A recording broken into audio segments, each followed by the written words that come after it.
sa pagbabalik ng Panginoon Kristo, yung second coming, ang sabi doon ay titipunin niya ang buong mundo at pag-iwalay yung tupa at kambing.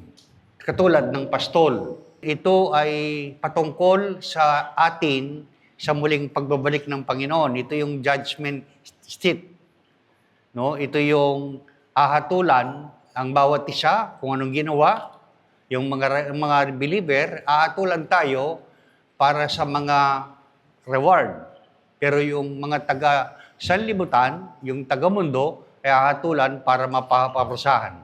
Kaya natin ito tatalakayin ay para makita natin ano ba talaga ang aking kalagayan sa espiritual. Kasi ang salita ng Diyos ay parang salamin. Sinasalamin ito kung sino tayo. At ito, kaya tayo nandito ay para pag-aralan ang salita ng Diyos, itama ang buhay, at may ayos natin. No? Sa ating binasa, sabi, not everyone in the church are sheep.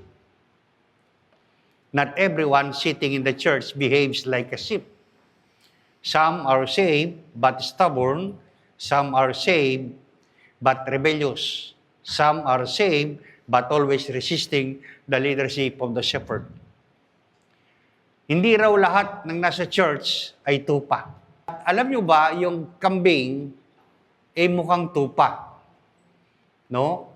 Ang nagkakaiba lang niya sa kulay eh. Pero ang tupa at saka kambing ay magkamuka, lalo na pagbata pa. No? Makikilala mo lang ang tupa at ang kambing sa ugali.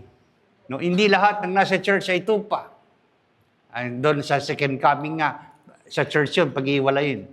A goat is known for pushing its own way. No? Kilala ang kambing sa pagtulak sa sarili nitong gusto.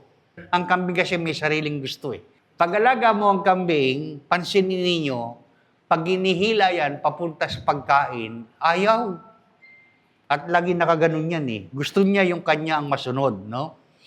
Hindi lang yon. Paglaban sa direksyon. Kung saan mo dadali mo sa kanan, gusto niya sa kaliwa. Tapos, matigas ang ulo. At opposite yun sa tupa, At pakikipaglaban sa control. Gusto niya siya may control. Kaya kita nyo, yung mga kambing, hindi tulad ng aso, pag nilagyan mo ng tali, susunod siya sa iyo eh. Ang kambing, hindi. At maraming Kristiyano ang tulad ng kambing. Paano malalaman ang kambing at tupa? Simple lang, sabi ng Panginoon, umayo kayo, pangaral ng Bangelyo. Ang isasagot ng mga tupa, opo. Anong isasagot ng kambing? Mamaya na, later, wait. Yan, magkakadalawa yan, ha? Ang sabi ng Panginoon, likod kayo. Sabi ng mga tupa, opo. Sasabihin ng kambing, siguro, pwede, tsaka na. Yan. Ang sabi ng Panginoon, magpatawad kayo. Sabi ng tupa, opo. Ang sabi ng mga kambing, hindi ngayon, paulit-ulit, ang laki na ng kasalanan eh. Yan. Ang sabi ng Panginoon, maging tapat kayo hanggang wakas. Sabi ng mga tupa, opo. Pero sabi ng mga kambing, nawawala. The problem is not that Christ failed them. The problem is that they keep choosing their own will over His. Ang problema, hindi patuloy nilang pinipili ang kanilang sariling kalooban kaysa Panginoong Hesus, tulad ng isang kambing. Sabi ng Luke 6:46, why do you call me, Lord, Lord, do not do what I say? Ang sabi ng Panginoong Hesus, bakit nyo ko tinatawag ng Panginoon? Tignan nyo, ano bang ibig sabihin ng Panginoon? Sa atin siguro, pag nagtatrabaho kayo, boss. Sa inyong trabaho siguro yung manager. Sa inyong trabaho yung may-ari ng kumpanya. Ang sabi ng Panginoon, ba't yung tinatawag ng Panginoon, Panginoon, gayong hindi naman kayo tumutupad sa sinasabi ko? Sino-sino rito ang may mga kumpanya? Matutuwa ba kayo na ang inyong mga empleyado hindi sumusunod sa inyo? Hindi po. Ganun din ang Diyos. Ang sabi ng Panginoon, bakit na ako tinatawag Panginoon, Panginoon, pero hindi naman ninyo tinutupad ang mga sinasabi ko? Maraming Christian gusto nga ang benepisyo ng kaligtasan, ngunit ayaw sa mga responsibilidad ng pagiging disipulo. Some believers love the benefits of salvation but hate the responsibilities of discipleship. Sabi ng Luke 14:33, gayon din naman, hindi maaaring maging alagad ko ang sinuman kung hindi niya tatalikuran ng lahat sa kanyang buhay. Ang kaligtasan natin ay libre 100%. Ang kaligtasan natin ginawa ni Jesus Christ sa krus ng Kalbaryo 100%. Wala tayong idadagdag, wala tayong ibabawas, kundi tanggapin natin at panampalatayan na natin ang ginawa ng Panginoong Kristo sa krus ng Kalbaryo. At ang sabi ng Biblia, tayo ay may buhay na walang hanggan. Pero ang pagiging alagad ay mayroong pong kondisyon. Ano ang kondisyon ng alagad? Tatalikuran ng lahat ng kanyang buhay, sa kanyang buhay. Sabi doon, those of you who do not give up everything, you cannot be my disciples. Ngayon, ano ang ibig sabihin ng disipulo? Titignan nyo, ang tawag sa atin, Christian. Pag sinabing Christian, follower of Christ, disciple of Christ. Yun ang ibig sabihin yan. Kaya pag sinabi mong Christian ka, ang laging titignan ng kausap mo, mukha ka ba talagang Kristiyano? Kumikilos ka ba bilang Kristiyano? Bakit? Kasi awak mo ang pangalan ng ating Panginoong Kristo. Kaya nga, ngayong panahon natin, hindi na ito yung pagalingan ng Bible. Kasi marami yung magaling sa Bible. Ibig sabihin, wala na doon ang competition. Ang competition ngayon, titignan ng mga tao ang buhay natin. Tayo ba'y tunay na Kristiyano? Kaya nga sabi ng Panginoon Kristo, you are the salt and the light of this world. Kayo ang asin at ilaw ng sanlibutan. At ang sabi ng Biblia, gumawa tayo ng mabuti upang makita ng lahat ang liwanag at sambahin nila ang ating Diyos. Ibig sabihin, ang tinitignan nila ay yung buhay natin. Tingnan nyo ang palatandaan ng disciples. Bibigyan ko yun ng ilang piraso. Submission to the Word of God.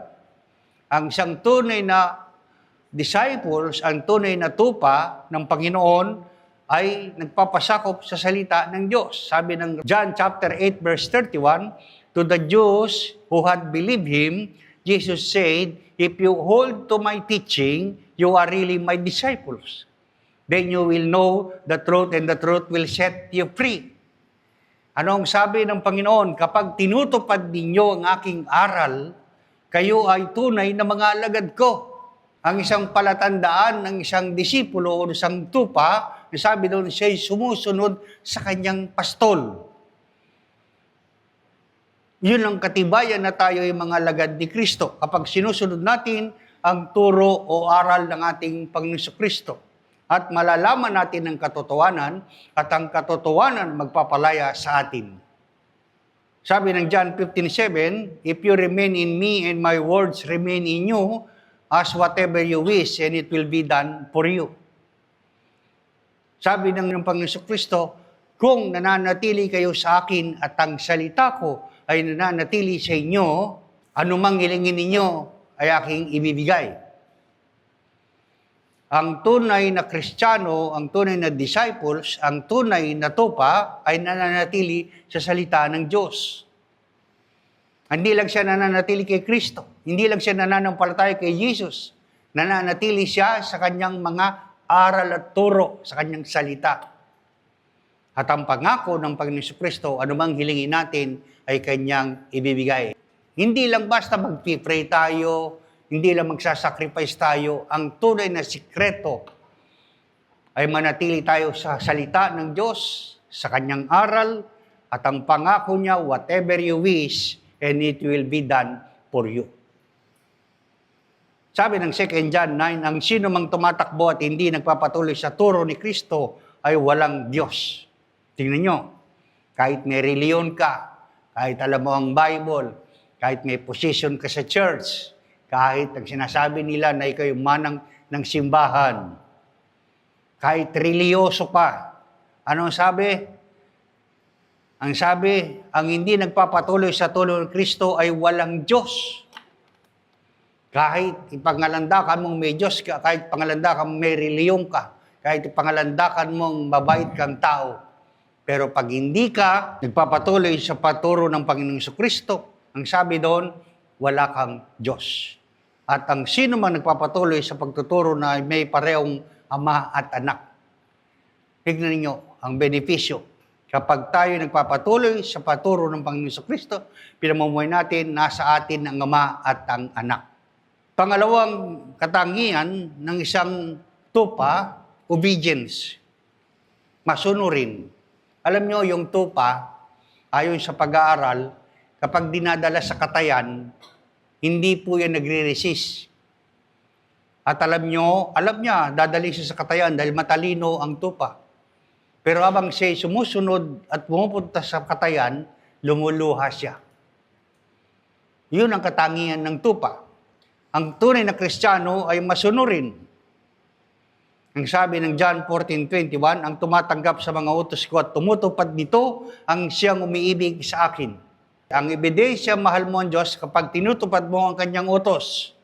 Yun ang ebidensya. No? At ang umiibig sa akin ay ibigin ng aking ama.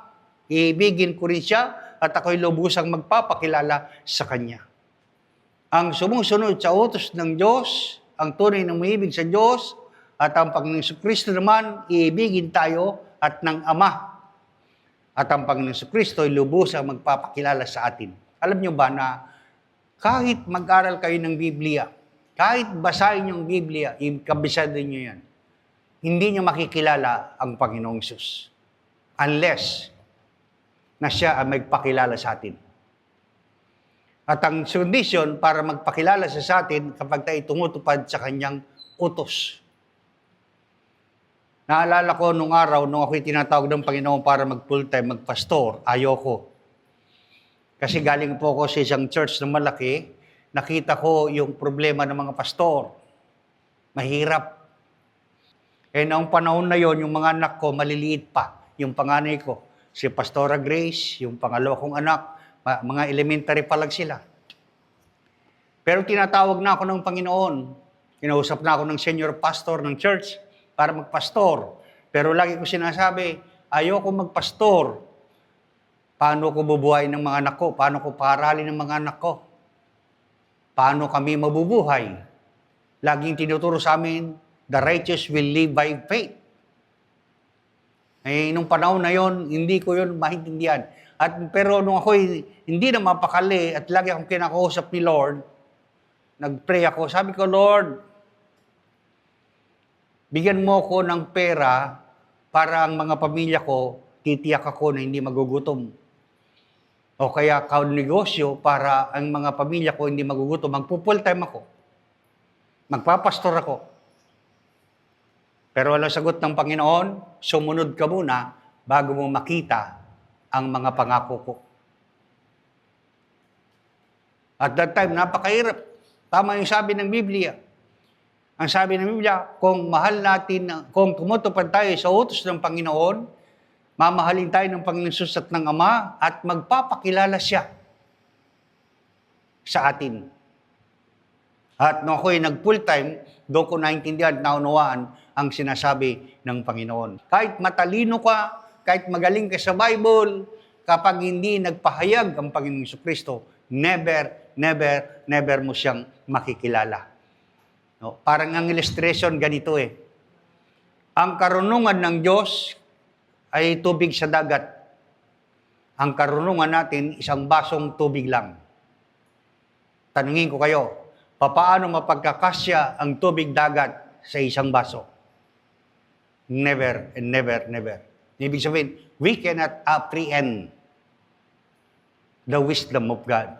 Kaya nga sabi, no one can fathom, no one can compare. Maliban, kaya lang natin sa kilala kasi nagpapahayag siya sa atin, nagpapakilala siya sa atin. At ito'y dahil tayo ay sumusunod sa Panginoon. Ito, anong katangian ng Kristiyano? Fruitfulness and faithfulness. Sabi ng John 15:8, napaparangalan ng aking Ama kung kayo'y masaganang nagbubunga bilang aking mga alagad. Sino rito ang mga magulang? Natutuwa ba kayo kapag ang anak ninyo ay namumunga? Di ba? Di ba, tuwang-tuwa, pinagmamalaki pa natin kapag ang anak natin ay lumalaki nagmumunga, nagmamature, di ba? Tuwang-tuwa ang magulang. Naalala ko si Tantan, yung anak niya, nag-aaral na ng drums. Tuwang-tuwa siya. Kasi nag-grow yung anak niya. At lahat tayong mga magulang, tuwang-tuwa tayo kapag ang mga anak natin ay nag-grow. Sino rito ang may anak na 10 taon na dumedede pa? Di ba nakakatawa? Di ba? Ganon din ang Diyos. 10 taon, tagal mo na sa pagiging Kristiyano, hanggang ngayong baby ka pa rin.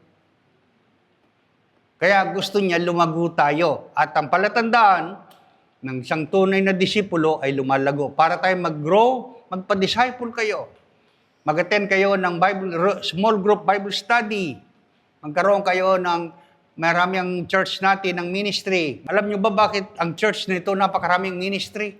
Kinikater natin ang bawat membro para mag-grow. Kasi yun ang purpose ba't tayo tinawag ng Diyos, mag-grow. At hindi ka mag-grow ng Sunday worship lang. Hindi ka mag-grow pag Sunday lang.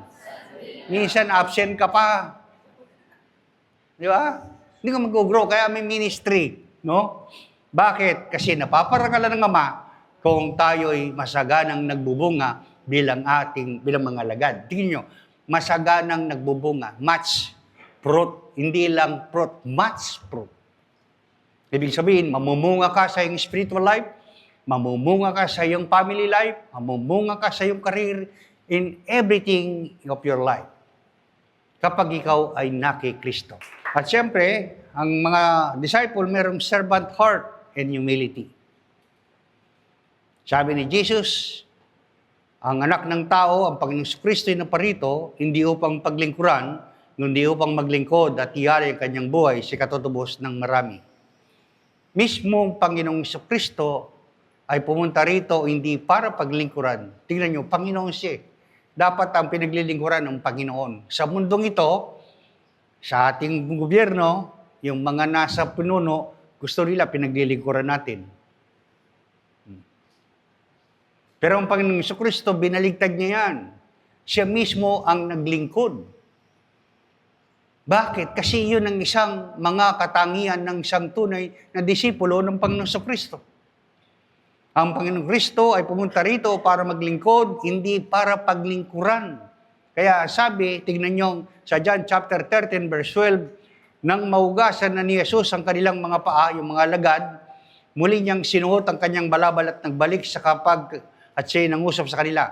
Naunawan ba ninyo kung ano ang ginawa ko sa inyo? Ito yung istorya, yung 12 alagad, inugasan ng paa ng Panginoong Kristo. Nagulat yung mga disciples. Sino ba si Jesus? Guro at Panginoon. At alam nyo ba, ang naguhugas ng paa nung panahon nila ay alipin. Trabaho yun ng slave. Pero ang sa Panginoong Kristo, siya ang naguhugas ng paa ng mga alagad. At ang sabi niya, naunawan ba ninyo kung ano ang ginawa ko sa inyo? Siyempre, nahihirapan yung mga disciples. Bakit kaya tayo nugasan ng paa? Di ba siya ang ating Panginoon at Guro? Ang sabi, verse 13, tinatawag ninyo kong Guro at Panginoon at tama kayo sapagkat ako ngayon. Sino si Jesus? Guro at Panginoon. Pag sinabing guro, hindi lang teacher na dito kasi panahon natin ng guro ngayon teacher. Ang panahon nila no rabbi. Mataas ang tungkulin ng rabbi sa Israel. Ibig sabihin, talagang sila ay yung parang mga nagsasabi sa tao ano ang katotohanan, ano ang kasalita ng Diyos. Rabbi ang tawag doon. At hindi lang siya rabbi, Panginoon. Sabi ng Panginoon, dahil akong Panginoon at Guro ninyo ay nagugas ng inyong mga paa, dapat din ninyong gawin ito sa isa't isa. Ang model ng Panginoon Kristo, na mismo siya ang rabbi, siya ang Panginoon, nagugas ng paa ng mga alagad, at ang sabi, naunawaan niyo ba ito? Ginawa ito upang malaman ninyo na kayo rin dapat ay may gugasan ng paa o serve one another. Bakit na ginawa yon? Binigyan ko kayo ng halimbawa upang inyong tularan. Tingnan niyo ang Panginoong Kristo, hindi lang siya nagtuturo. Inomodel niya, pinapakita niya, siya muna ang gagawa. Binigyan ko kayo ng halimbawa upang inyong tularan. Pakatandaan ninyo ang alipin na hindi nakakahigit sa kanyang Panginoon. Ni ang sinugo kaysa nagsugo sa kanya. Mapalad kayo kung maunawaan ninyo ang mga bagay nito at inyong gagawin. Wow. Mapalad. Alam nyo sa English yan, blessed are you if you understand. Alam nyo ang ibig sabihin ng blessed? Kainggit-inggit. Dahil siya'y pinagpapala ng Diyos. May favor of God. Ang isa pang katangian ni love for one another, ang tunay na alagad ng Panginoong Kristo ay nagmamahalan sa bawat isa. Sabi ng John 13:34, isang bagong utos ang ibinibigay ko sa inyo ngayon, mag-ibigan kayo kung paano ko kayo iniibig. Gayon din naman, mag-ibigan kayo. Kung kayo'y mag-ibigan, makikilala ng lahat na kayo'y mga alagad ko. Alam nyo, hindi po ebidensya meron tayong church. Hindi ebidensya marunong ka sa Biblia na ikaw isang Kristiyano o ikang alagad ni Kristo. Hindi ebidensya na ikaw ay may posisyon sa church na ikaw ay alagad ng Panginoong Kristo. Ang sabi dito, kapag tayo nag-iibigan, makikilala ng lahat na tayo ay mga alagad ni Kristo. Kaya yung tunay na alagad ni Kristo ay nagmamahal sa kapwa. Meron tayong kapatid na kalalakihan galing po sa US, nurse siya doon. Ngayon nagpunta siya rito dahil para sa kanyang magulang. Ayaw niya masyado nakikipag-sosyalan, ayaw niya Kasi nasanay siya sa Amerika. At marami siyang na-encounter sa Amerika na maraming scammer. Binata po siya. Ang sabi niya, Pastor, ang daming gustong magpakasal sa akin. Ang problema, kaya lang ako pakakasalan, gustong pumunta sa Amerika. Ayoko ng ganon. Kaya ang buhay niya, defensive siya. But to cut the story short, naisama namin sa kalalakihan, sa seminar at sa MIG. Alam niyo ngayon, ang saya-saya niya na. Ang dami niya ng kaibigan. Pero ang nangyari lang yan nung siya'y sumama na sa ministry. Paano mo makikilala yung mga kapatid? Paano natin masusunod yung love one another kung hindi natin kilala? At paano natin makikilala kung hindi tayo makikipag-mingle sa kanila? Some believers love the benefits of salvation but hate the responsibilities of discipleship. They want heaven but hate holiness. Ano ba sabi ni Jesus? Be holy for I am holy. They want blessing but not obedience. Ang pagpapala ng Diyos ay mayroong kondisyon. Kapag sinunod natin ang salita ng Diyos, sabi ng Panginoon, anumang ilingin mo sa aking pangalan, ibibigay ko. They want rewards but not sacrifice. Alam nyo, kahit sa mundo lang tignan nyo, kahit sa bansa lang natin, hindi ka basta-basta bibigyan ng rewards without sacrifice. Kaya madalas sinasabi nila, yung mga hero patay bago gawing hero. Anong ibig sabihin? Nag-sacrifice sila ng buhay. Kaya naman may reward sila. Ano yung ginawa silang hero? Ganun din sa spiritual. They want victory, they want promotion, they want power, but few want the cross.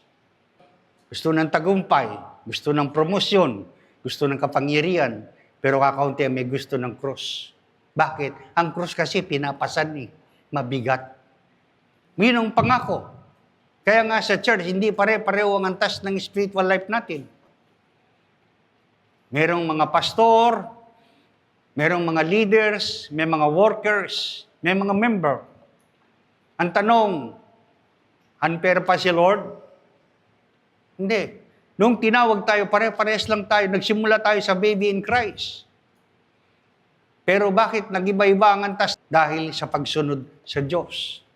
The more na sumusunod ka, the more na mag-grow ka. The more na sumusunod ka, the more na makikilala mo ang Panginoong Kristo. Kakaunti ang may gusto ng pagsuko, total surrender. Kakaunti ang nagnanais na mamatay sa sarili, dying of self. Kakaunti ang gusto ng pagsunod. Gusto nila ang shepherd protection, ayaw naman sa direksyon ng mga pastol. Sabi ng Luke 9:23, at sinabi niya sa kanilang lahat, ang sino mang nagnanais sumunod sa akin ay kinailangan takwil niya ang kanyang sarili. Pasanin araw-araw ang kanyang krus at sumunod sa akin. Tignan nyo ang gusto maging disciple. Anong unang-una? Deny yourself. Itakwil ang sarili. Number 2, carry your cross. Number 3, follow me. Ang pagsunod kay Kristo, may cross. Hindi yung cross niya, kundi yung cross ng ating buhay. Ang matigas na ulo ng isang Kristiyano ay ligtas pa rin. Ngunit ang katigasan ng ulo niya ay nagdudulot ng dishonor sa Panginoon na nagligtas sa Kanya. Ang bawat pagsuway ay sinasabi na mas mahusay ang paraan niya kaysa paraan ng Diyos. Every excuse says, my plans are more important than His command. Every delay say, not now, Lord, but delayed obedience is still disobedience. Sabi ng John 14:15, if you love me, keep my commands. Simple. Sabi ni Jesus, kung mahal ninyo ko, susundin nyo ang utos ko. God did not save you so you could spend the rest of your life arguing with Him. Hindi tayo niligtas ng Diyos para gugulin ang ating oras, ang ating buhay sa pakikipagtalo sa Diyos. God did not redeem you by the precious blood of Christ so called you live for yourself. Hindi tayo tinubos sa pamamagitan ng mahalagang dugo ni Kristo upang mabuhay para sa ating sarili. Tandaan niyo yun. Tignan niyo sabi ng 1 Corinthians 6:19, hindi ba ninyo alam na ang inyong katawan ay templo ng Espiritu Santo na nasa inyo at pinagkaloob ng Diyos sa inyo? Hindi na ninyo pag-aari ang inyong katawan. Bakit binilian ng Panginoong Hesus sa kanyang dugo at buhay sa krus ng Kalbaryo? Sapagkat binili niya kayo sa isang alaga, dugo at buhay ni Kristo, kaya't gamitin ninyo ang inyong katawan upang maparangalan ang Diyos. Bakit tayo tinubos? May purpose. At ang purpose na yan ay gamitin ang katawang yan sa kaluluwalhati ng Diyos. Kaya ang sabi ng Romans 12:1, sabi ni Pablo, ako'y nakikiusap sa inyo. Ialay ninyo ang buhay nyo, alang-alang sa masaganang abag ng Diyos. Sapagkat ito ang tunay na pagsamba ninyo. Ang ibig sabihin ni Pablo, ang biyaya ng Diyos, siya ay nagsakripisyo ang Panginoong Jesucristo. Nabugbog, nagalusay sa krus ng Kalbaryo, namatay, walang kasalanan para sa iyo, para sa akin, para tayo matubos sa ating mga kasalanan. At pagkatapos ng 3 araw ay nabuhay na maguli upang tayo mabigyan ng buhay na wala hanggan. Ang tanong, ano daw ang ibabalik natin sa Panginoong Jesucristo? Di ba? Dahil sa ginawa niya sa atin, dapat lang naman pasalamatan natin ang Panginoong Jesucristo. At paano natin pasasalamatan ang Panginoong Jesucristo? Sa pamamagitan ng pagbibigay ng karangalan, kapurihan sa Kanyang pangalan, sa pamamagitan ng ating buhay. God did not rescue you from hell so you could waste your life on excuses. Hindi tayo niligtas ng Diyos sa impyerno para sayangin ang ating buhay sa ating mga dahilan. Marami na akong karanasan, marami malapit. Sabi, Pastor, pag-pray mo yung aking sakit. Kapag ako'y gumaling, maglilingkod ako sa Diyos, sinusumpa ko. Pinag-pray over natin, gumaling, pero nung gumaling, nawala. Nung pinapollow up namin, lagi sinasabi, busy. Para sa mga excuses natin, busy tayo sa trabaho, busy tayo sa pamilya, busy tayo sa mga bagay-bagay na ito. Yung ba ang ating excuses sa Panginoong Jesucristo? Hindi ko sinabi sa inyo, huwag kayong magtrabaho. Hindi ko sinabi sa inyo, huwag kayong magnegosyo. Hindi ko sinabi sa inyo, huwag kayong mag-aral. Pero huwag niyong gagamitin itong excuse para sa paglilingkod sa Diyos. The Christian life is not about seeing how much you can get away with. It is about following the shepherd who died for you. Ang buhay Kristiyano ay hindi tungkol sa pagtingin sa kung gaano kalaki ang iyong makukuha. Ito ay tungkol sa pagsunod sa pastol na namatay para sa iyo. Sabi ng John 20:10-27, nakikinig sa akin ng aking tupa, nakikilala ko sila at sumusunod sila sa akin. Binibigyan ko sila ng buhay na walang hanggan, kailanman hindi sila mapapamak at hindi sila magaw ninuman. The question is whether you are following the shepherd. Ang tanong, kung sinusunod ba natin ang pastol? That is the question. Ang tupa, masunurin. Because a church full of saved people can be still stubborn goats in attitude. Pwede ang isang simbahan na puno ng mga taong naligtas, na saved, pero maaari ring puno ng matigas ang ulo tulad ng kambing. Nagkwento si Sister Mirna, yung mga youth, mga bata daw na gano'n sa ministry. May isang bata doon, tinanong, batang-bata pa. Pero alam nyo, sa atin, kahit batang-bata, tinitrain natin. Kasi sabi ng Bible, itrain natin ang mga bata sa parahan ng Diyos upang sa paglaki nila hindi sila mapariwara. Ang sabi rin ni Sister Mirna, ang kanyang topic, kung ano tinanim mo, aaniin mo. Tinanong yung isang bata, sabi niya, pag nagtanim ka ng kamatis, anong gagawin mo sa kamatis? Ang sagot ng bata, hindi po ako nagtatanim, nagugas lang ako ng plato sa bahay.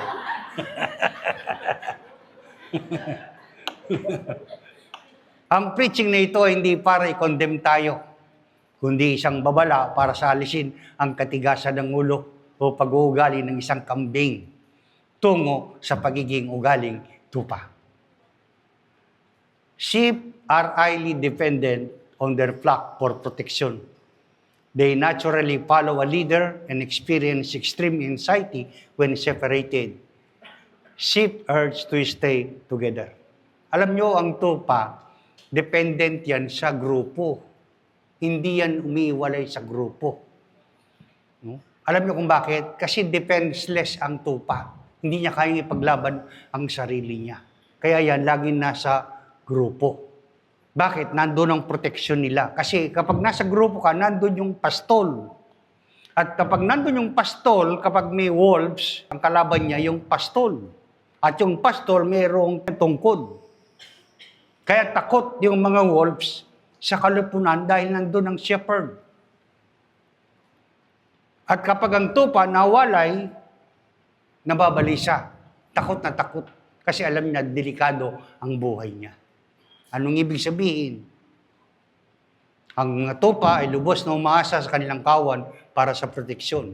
Ang sabi ng Hebrew 10:25, huwag nating kaligtaan ang pagdalo sa ating pagtitipon gaya ng ginagawa ng ilan, salip palakasin ng loob ng lubos sa isa't isa, lalo na ngayon nakikita natin malapit na ang araw ng Panginoon.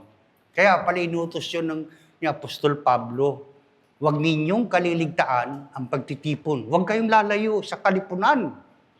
Bakit? Nandun ang proteksyon, nandun ang shepherd. At kahit ataking kayo ng diablo, hindi siya makaka-attack kasi nandun ang shepherd na nagbabantay. Sino nanonood sa inyo? Yung lion, paano siya mag-atake ng kanyang prey? Ang paborito ng leon, yung mga usa. Ang problema yung usa, hindi sila naglalakad mag-isa. Pamilya yan. Nandun ang lolo, nandun ang tatay, nandun ang mga nanay, nandun ang mga anak. Ang purpose, kaya sila nagkakatipon, kapag may umatake sa usa, ang makakalaban mo yung lolo, yung tatay, na may sungay. Malalakas yun, malalaki yun. At saka pag sumipa yun, naduduling yung mga leon dun eh. Naglakad sila, nagkakatipon-tipon. Anong gagawin ng leon? Aatungal lang malakas. Kaya sa umaatungal, para matakot yung usa. Kapag natakot ang usa at nagpanik, anong gagawin nila? Magtatakbuhan kanya-kanya ng direksyon. At alam nyo ba kung sino yung inaatake ng leon? Yung nawalay sa grupo. Pag ang isang usa nawalay, libreng-libre na ang leon. Spiritually speaking, ikaw ay nawalay sa kalipunan, pag ikaw ay nag-isolate, paborito ka ni Satanas na atakin. Bakit? Walang magtatanggol sa'yo. Kaya kailangan lagi kang nasa kalipunan. Bakit? Kasi may protection niya ng shepherd. At ang shepherd natin ay ang Panginoon Jesucristo. Pag umiwalay kayo, meron ba kayo nakitang shepherd nagpapastol ng isang tupa? Wala, group yan. Kaya nga sabi ng Bible, pag ang isang tupa nawala, anong ginagawa ng Panginoon Hesus?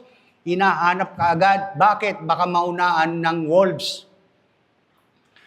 The relationship between a sheep and a shepherd is one of complete trust.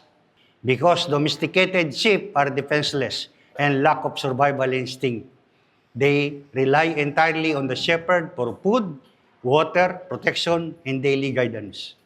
Tignan nyo, ang relasyon ng tupa at ng pastol ay isang ganap na pagtitiwala. Kaya nga sabi ng Bible, magtiwala tayo sa Diyos. Kasi ang tupa ay nagtitiwala sa kanyang pastol. Bakit? Dahil ang tupa, defenseless siya. Ibig sabihin, hindi niya kayang ipaglaban ng sarili niya. Sa Biblia, ang sabi, di natin kayang harapin ang demonyo. Powerless tayo.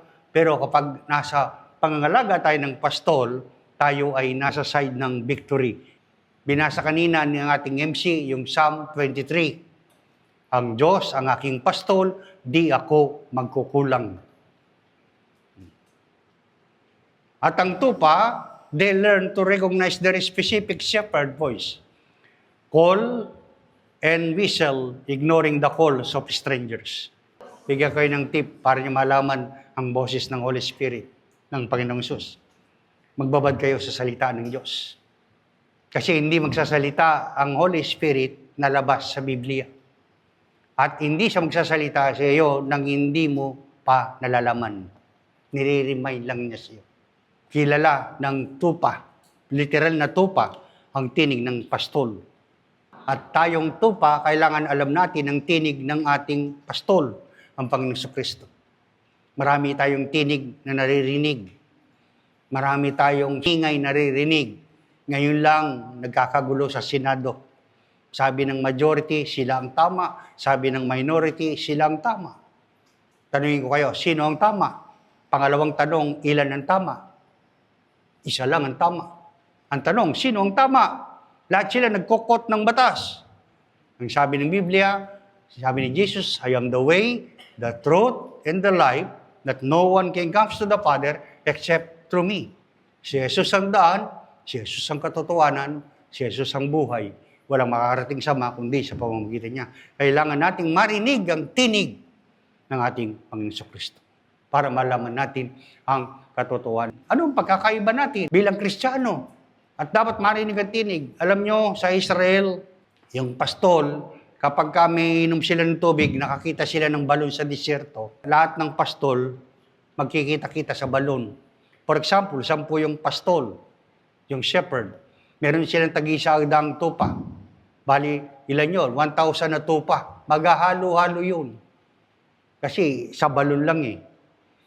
Yung ibang tupa, siguro, may kakilalang ibang tupa, o yung iba, nanliligaw pa. Yung iba, may kaibigan. Parang tao din.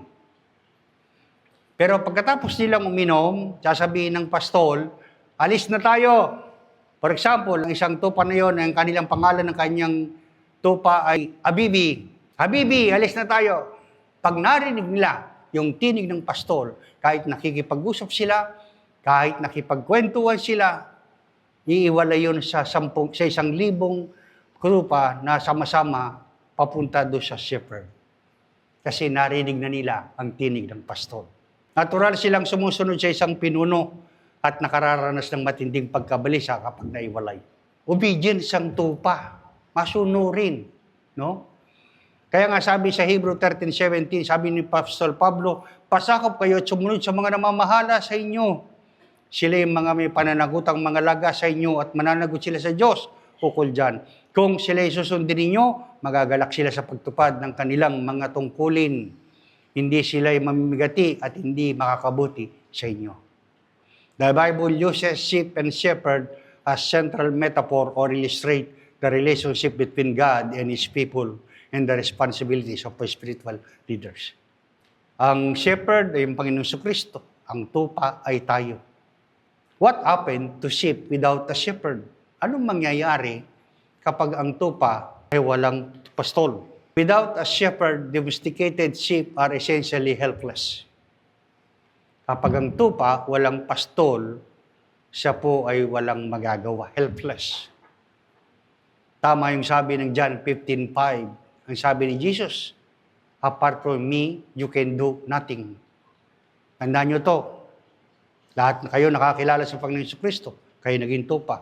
Wag na wag kayong aalis sa pangangalaga ng tupa. Dahil pag umalis tayo sa pangangalaga ng tupa, binibigyan natin kalayaan ng demonyo para tayo ay silain. At ang sabi ng Biblia, ang tupa na walang pastol ay helpless. At kahit anong gawin natin, kahit anong pagsisikap natin, hindi po maayos ang buhay natin. Marami na akong kilala na dating aktibo sa church, nung sila'y nawalay, nagkagulo, nagkawindang-windang ang buhay. Bakit? Kasi malaya ang demonyo na sila ay silain. Sirain ng pamilya, sirain ng kabuhayan, sirain ng lahat, pati ang kanilang pananampalataya at pagkatao. John 10:27, nakikinig sa akin ng aking mga tupa, nakikilala ko sila at sumusunod sila sa akin. Binibigyan ko sila ng buhay na walang hanggan, kailanman hindi sila mapapamak at hindi sila maagaw sa akin ni numan. The tragedy is not that some Christians do not know what God wants.